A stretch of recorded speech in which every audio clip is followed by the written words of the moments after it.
Hello students, आज हम ये जीके का 40वां पार्ट है और इस पे हम डिस्कस करेंगे कि क्या प्रश्न आया था। और इसके साथ साथ जो लोग नए हैं वो जिन्होंने सब्सक्राइब नहीं किया है वो सब्सक्राइब कर लेंगे और बेल आइकन भी प्रेस कर लेंगे ताकि आपको मेरी बात समय से जब हम अपलोड करें अपना वीडियो तो आप तक पहुंच जाए। ये बड़ा महत्वपूर्ण है। तो चलिए, मैं समझता हूँ कि अब तक जितनी भी वीडियो हैं उसको आपने देखा होगा, बार बार सुना होगा, याद किया होगा और काफ़ी फ़ायदा उठाया है आप लोग। बहुत सारे लोगों का कमेंट आता है, बहुत अच्छा प्रदर्शन हो रहा है। अब आप काफ़ी प्रोग्रेस कर रहे हैं, बेसिक कॉन्सेप्ट आपका बहुत क्लियर हो रहा है, ये हम देख रहे हैं, आपको काफ़ी फ़ायदा पहुंच रहा है। तो चलिए हम क्वेश्चन शुरू करते हैं। एक क्वेश्चन आया था, पिछले वीडियो में हमने उपराष्ट्रपति की बात की थी और अभी हम बात करेंगे नए सवाल की। एक ट्रांसफार्मर का उपयोग किया जाता है, ये प्रश्न आया था ग्रुप सी में। एक ट्रांसफार्मर का उपयोग, ट्रांसफार्मर बहुत सुना होगा आपने, ट्रांसफार्मर का उपयोग किया जाता है। तो इसका सही उत्तर है उपयुक्त एसी वोल्टेज प्राप्त करने के लिए। एसी बोलते अल्टरनेटिव करंट को, उपयुक्त एसी वोल्टेज प्राप्त करने के लिए। अब इसका सही उत्तर ये है, एक्चुअली क्या है ट्रांसफार्मर का कि करंट जो है, करंट का जो फ्लो है वोल्टेज का, वो ज़्यादा और कम होता रहता है। तो ज़्यादा और कम के संतुलन को बनाए रखने के लिए अगर ज़्यादा है तो कम कर देता है और कम है तो ज़्यादा कर देता है। ये ट्रांसफार्मर का काम है। तो देखिए, विद्युत चुंबकीय प्रेरण के सिद्धांत पर काम करता है। ये उच्च एसी वोल्टेज को निम्न एसी वोल्टेज में और निम्न एसी वोल्टेज को उच्च एसी वोल्टेज में बदल देता है। ये केवल प्रत्यावर्ती धारा यानी एसी के लिए किया जाता है, यानी कि अल्टरनेटिव करंट जो है उस पे ये लागू होता है। नेक्स्ट प्रश्न है, अस्तो मा सद्गमय कहाँ से लिया गया? अस्तो मा सद्गमय, तो इसका सही उत्तर है ऋग्वेद।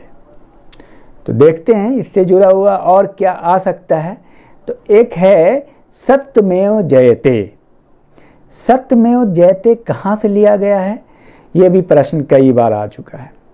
सत्यमेव जयते मुंडकोपनिषद से लिया गया है और अस्तो मा सद्गमय ऋग्वेद से लिया गया है।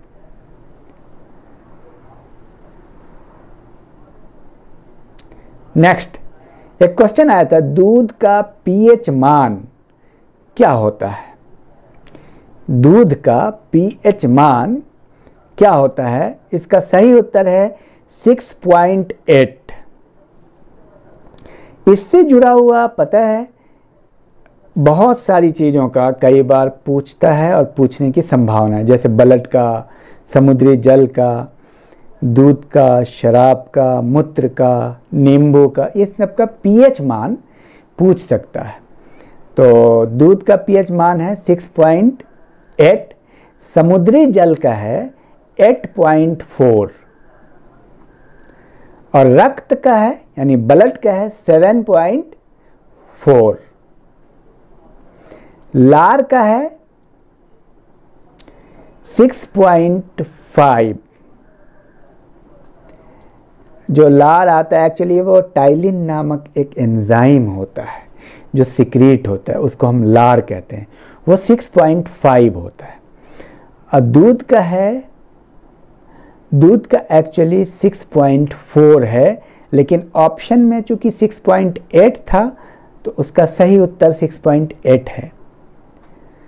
मूत्र का 6, पेशाब का 6, शराब का पीएच मान 2.8 है, शराब का 2.8 और सिरका का 2.4 और नींबू का 2.2। लेकिन एग्ज़ाम में और कई किताबों में हल्का वेरिएशन पाया जाता है। तो इस बात का आप ख्याल रखेंगे, जब आप याद कर लेंगे 2.4 या 2.2 या अप्रॉक्सीमेटली 2, तो आपको आइडिया हो जाएगा। जैसे मान लीजिए नींबू और सिरका है तो 2 के अप्रॉक्सीमेटली है, जैसे शराब है तो 2.8 है, वो 3 के अप्रॉक्सीमेटली है। दूध है, लाड़ है तो 6 के अप्रॉक्सीमेटली, मूत्र 6 है। तो इस तरह से आप आइडिया लगा सकते हैं। नेक्स्ट क्वेश्चन देखते हैं।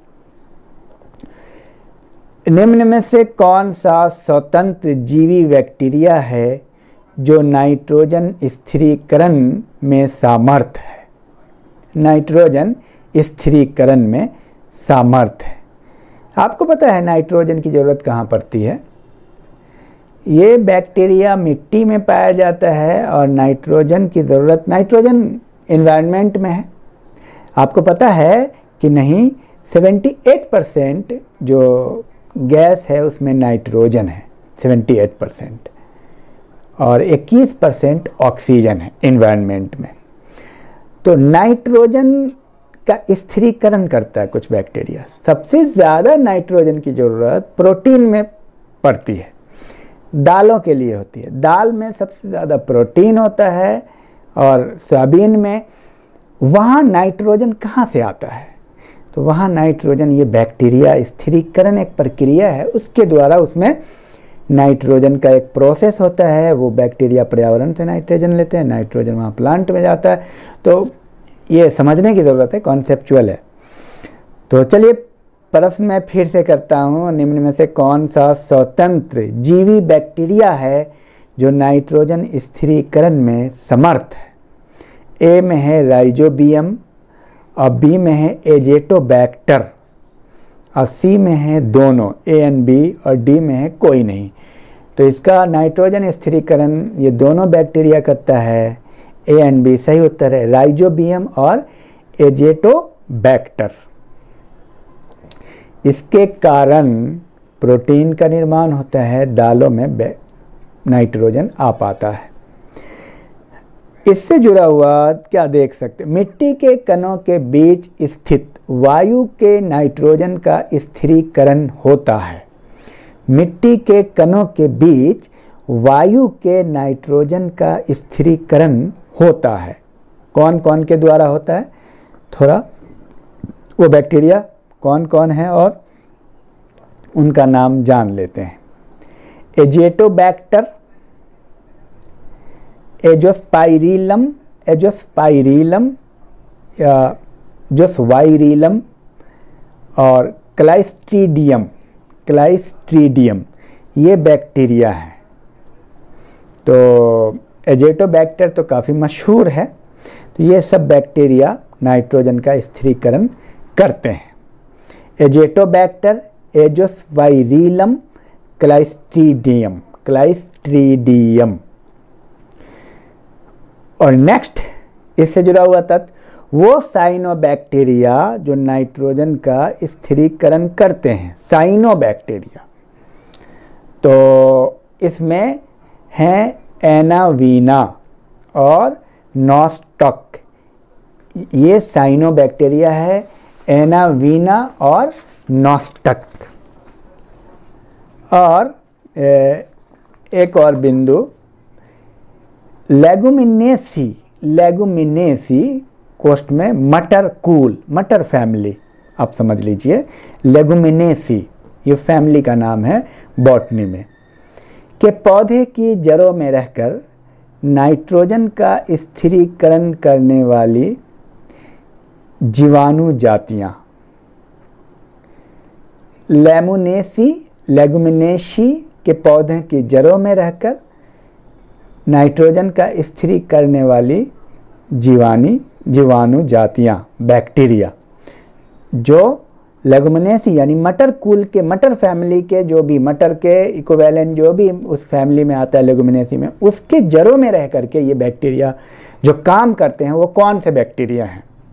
तो उसमें है राइजोबियम और ब्रैडीराइजोवियम। ब्रैडीराइजोवियम, ये दो बैक्टीरिया, राइजोबियम, ब्रैडीराइजोवियम। राइजोबियम। तो जब आप इसको पढ़ लेंगे बहुआयामी दृष्टिकोण से, राइजोबियम, फिर आपका एक कंसेप्ट आया था एजोबैक्टर, फिर कई और बैक्टीरिया आए थे और कुछ बैक्टीरिया थे जो साइनोबैक्टीरिया हैं, जैसे एनाबीना और नॉस्टक।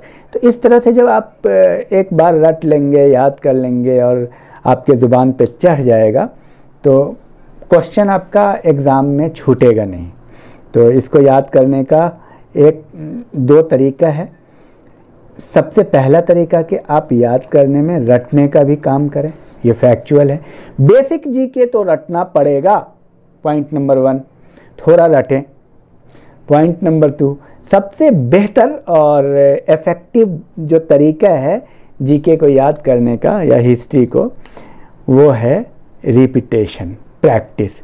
बार बार आप जब इसको सुनेंगे, बार बार जब आप इसका रिवीजन करेंगे तो आपको ये चीज़ आ जाएगा।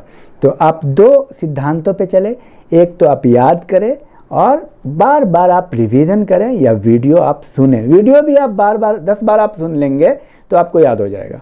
तो इसलिए छोटा छोटा वीडियो है, आप ज़्यादा से ज़्यादा बार आप सुनेंगे तो आपका क्वेश्चन कहीं नहीं जा रहा है। चलिए फिर, थैंक यू।